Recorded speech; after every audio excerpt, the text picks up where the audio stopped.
asalaamaaleykum mbokk yi ñu suivre si Daara Technologie ñu ngi leen di gërëm te di leen jaajëfal dal leen ak jàmm si seen nouvelle vidéo alors donc tey jii ñu war a def la boucle for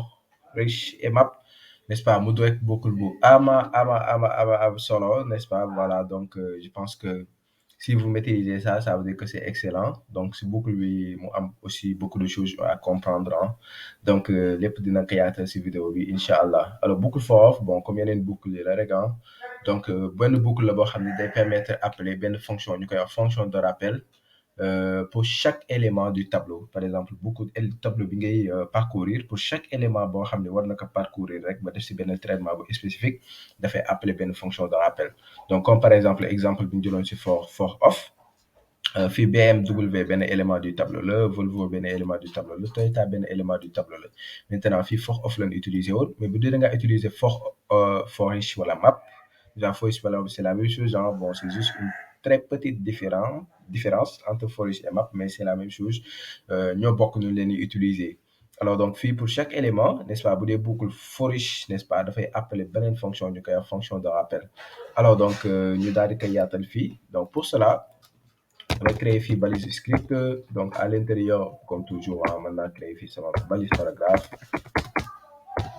là donc ma def ko ay identifiant démo par exemple c'est plus facile ok donc fii ma créer sama tableau bu simple ma tuddee ko tab ou my tab ou tout ce que vous voulez donc fii le tableau bon valeur 45 12 par exemple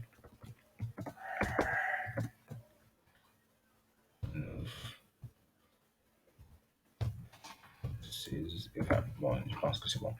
voilà man ngeen def lu leen neex let texte est égal à vide donc léegi dama war a boucler par exemple tableau bi pour jël chaque élément mu daal di koy mettre sur la variable texte loolu laa bëgg a def donc en utilisant la boucle for each d'abord li nga war a comprendre doo ñëw rek bind par exemple for each comme ça n'est-ce pas bon bu la neexee pour am raccourci yi mën nga ko définir directement mais toujours li nga war a comprendre mooy tab point for each nga war a bind n'est-ce pas toujours da ngay def le tableau point for each wala le tableau point map donc c'est pas la même chose comme ni ko doon defee par exemple si for off nga xam da ngay ñëw rek bind for n'est-ce pas ak off bi nekk si biir wala comme ni ko doon defee ak for in nga xam da ngay bind for in bi nekk si biir donc fii c'est pas la même chose avec for each et map donc juste pour am raccourci bi mën naa def par exemple for each ñëw fii taper sur entrée donc fii array la may wax tableau bi donc sama tableau tuddul array mais tab la tudd donc fii je mets tab léegi boucle for each nii la mel donc pour chaque élément donc fii bu doon plusieurs valeurs nga am donc élément bi en réalité fii daf la koy defal directement donc lii bon dama koy effacer ma taper ko manuellement juste pour ne pas compliquer donc damay def tab point for each n'est-ce pas ma def entre parenthèses là laa leen waxoon n'est-ce pas boucle for each n'est-ce pas boucle la boo xam ne day jël en argument benn fonction donc fii dama koy tuddee tout simplement my function ngeen ko tuddee lu leen neex n'est-ce pas doo def entre parenthèses yi alors donc à chaque tour de boucle à chaque fois mu war a afficher benn élément si tableau bi rek dafay appeler fonction bi donc fonction bi dañ ko war a dem créer ji alors donc man maa war a dem n'est-ce pas créer fonction bi comme ça my function entre parenthèses et bi fonction bi la laa fi bëgg dama bëgg tout simplement mettre à jour la valeur de texte donc texte plus égal donc fonction bi li ngeen war a comprendre mooy mën na jël par exemple ba 3 paramètres alors paramètre c'est pas la même chose ak argument donc quand est-ce qu'on parle de paramètre et quand est-ce qu'on parle de argument bu dee fonction bi da nga koy créer n'est-ce pas valeurs yi nga koy jox yooyu ay paramètres la nga koy woowee léegi bu dee da ngay appeler fonction bi valeurs yi nga koy jox par exemple les vraies valeurs on les appelle des arguments beaucoup de gens ils font la différence entre paramètres et arguments pas du tout la même chose alors donc je pense que dafa war a leer à ce niveau-là lépp lu ñuy def nay leer donc booy créer fonction bi comme par exemple fii maay créer fonction bi lii ma koy jox ni on les appelle des paramètres maintenant moment bi nga xam ne da ngay woo fonction bi moment bi nga xam ne da ngay appeler fonction bi pour que fonction bi exécuter valeurs yi ngay jox par exemple fonction bi on les appelle tout simplement des arguments alors donc fii fonction de rappel donc lii la ñuy woowee fonction de rappel donc pourquoi ñu koy woowee fonction de rappel parce que tout simplement en fait for each bi moo ko waxoon naa leen for each bi day jël par exemple benn paramètre léegi paramètre bi moom la ñuy wooye en fait fonction de rappel donc moo tax fii ma ni ko fonction de rappel alors mën na jël jusqu'à 3 paramètres donc première bi mooy valeur bi deuxième mooy index mais valeur bi mooy lan mooy valeur bi nga xam ne moom la nekk di boucler n'est-ce pas index bi moom mooy lan mooy position wu valeur bi mu nekk di boucler par exemple bu dee premier élément bi lay boucler valeur bi fii 45 la bu dee deuxième élément bi lay boucler valeur bi 12 la bu dee troisième élément bi lay boucler par exemple valeur bi 9 la mais bu dee premier élément bi lay boucler index bi lan lay doon index bi 0 lay doon bu dee deuxième élément bi lay boucler index bi 2 lay doon bu dee troisième élément bi lay boucler index bi 2 lay doon alors donc li si gën a graaw donc si boucle bi mooy en fait mën nga ko jox par exemple le tableau original c'est-à-dire fonction de rappel bi mën nga ko jox benn paramètre boo xam ni paramètre boobu daf koy considérer comme le tableau original donc fii dama koy tuddee le tableau ou bien le tab original maintenant en fait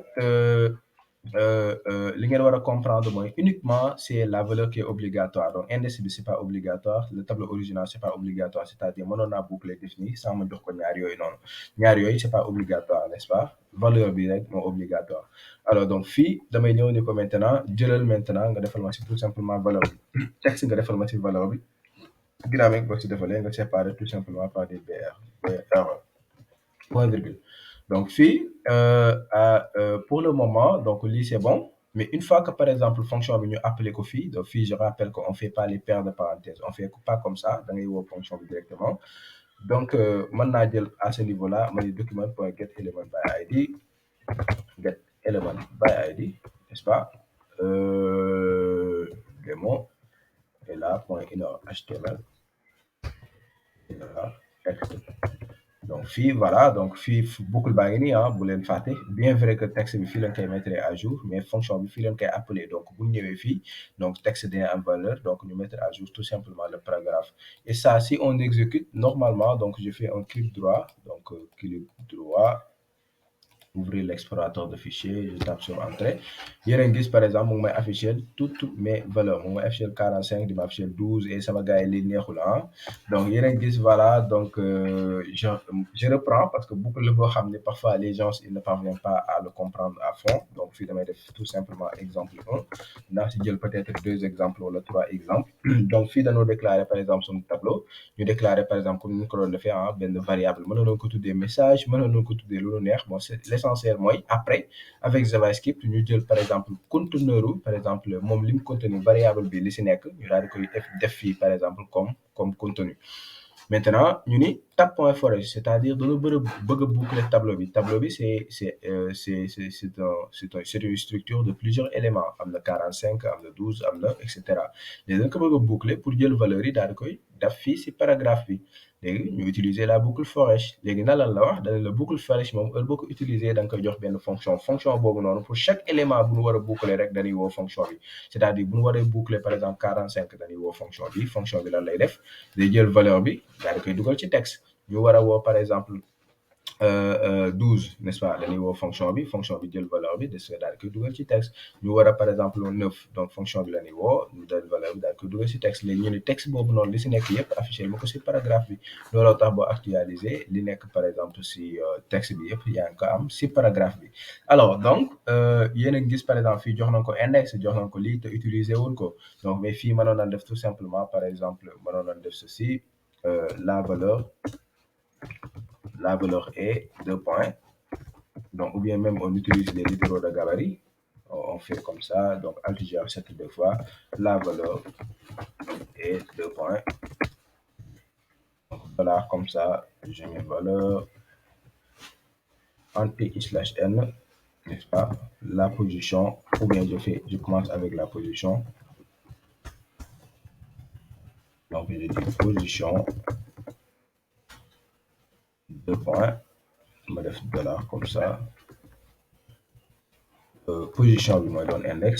ma def anti/n n'est-ce pas après fii ma def la valeur est n'est-ce pas donc fii dafay afficher tout simplement tout ce truc là jërëtul ma koy si def mën naa ko supprimer ma def fii sama point virgule yéen a ngi gis par exemple bu ma actualiser daf may afficher non seulement position bi ak valeur bi ma actualiser gisoo fii la position 0 n'est-ce pas par exemple fii mën nañ def à la position 0 nous avons la valeur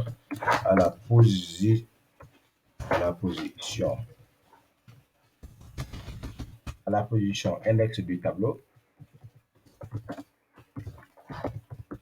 virgule, nous avons la valeur, valeur. Donc à chaque fois, n'est-ce pas, je def un anti/n. fii yéenay def par exemple le neex, n'est-ce pas? Donc à la position indexée du tableau, donc fii ma effacer tout simplement les deux points. Donc, nous avons la valeur par exemple, nous avons la valeur, n'est-ce pas? On n'a pas besoin de faire tout ça. Donc fii ma actualiser yéen a gis à la position 0 du tableau, nous avons la valeur 45.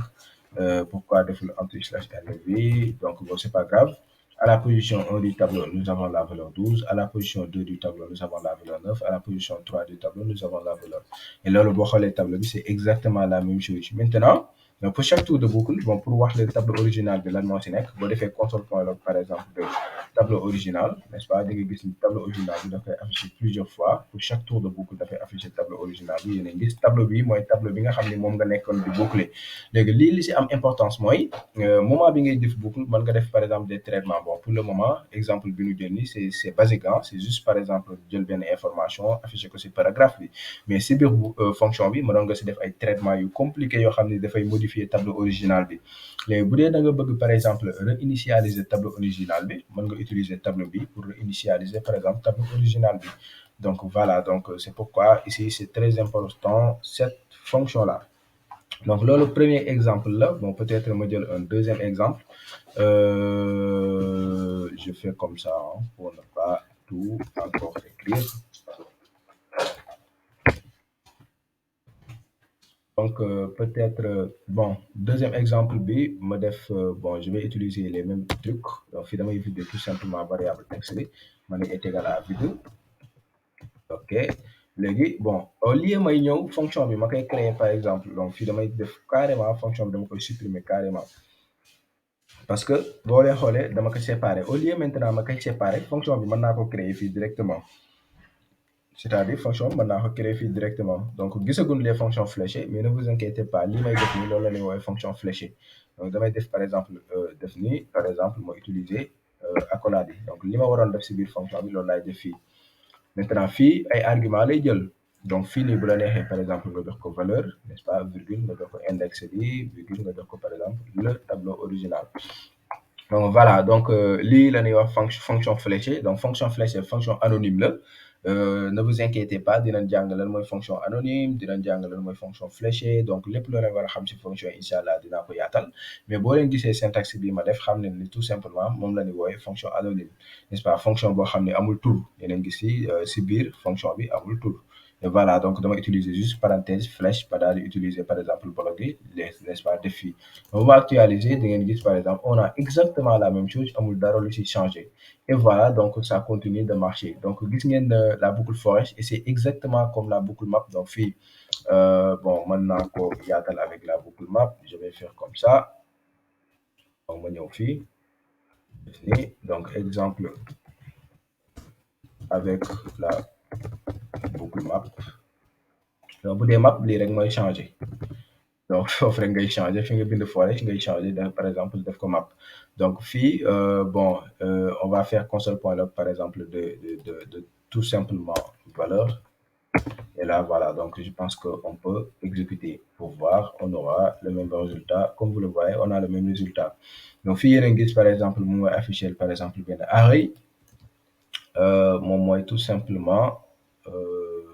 c'est le console.log qu'on avait ici, n'est-ce pas? Maintenant, les CDC pour mes valeurs, par exemple, pour chaque tour de boucle, je vais afficher par exemple les valeurs. Donc, moi, actualiser Yenegis avec boucle map, j'ai le même résultat. Donc, Yenegis, ça va gagner, voilà. Donc, vous voulez aussi, vous devez les embrouiller, vous voulez commenter pour voir si ça marche ou pas. Mais ne vous inquiétez pas, ça marche, même beaucoup commenter. Ce truc-là, comment dirais-je? Donc, c'est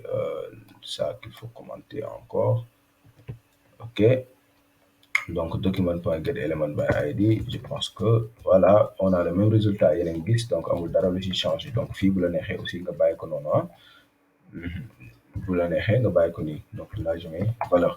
Donc, voilà, donc ça continue de marcher. Tout marche à la perfection. Donc, différence entre map et que forage, c'est que bon, map parfois il retourne des tableaux, alors que bon, forage, bon, il retourne par exemple des valeurs. Et le plus souvent, bon, quand tu travailles avec Mac, donc c'est des tableaux par exemple que tu retournes, etc. et tout ça. Mais faut utiliser Mabrek. Bon, moi, il faut utiliser forage, c'est exactement la même chose. Donc, ça m'a gagné, moi, il y a vidéo, puis moi, je rendez-vous. C'est bonne vidéo, Inch'Allah.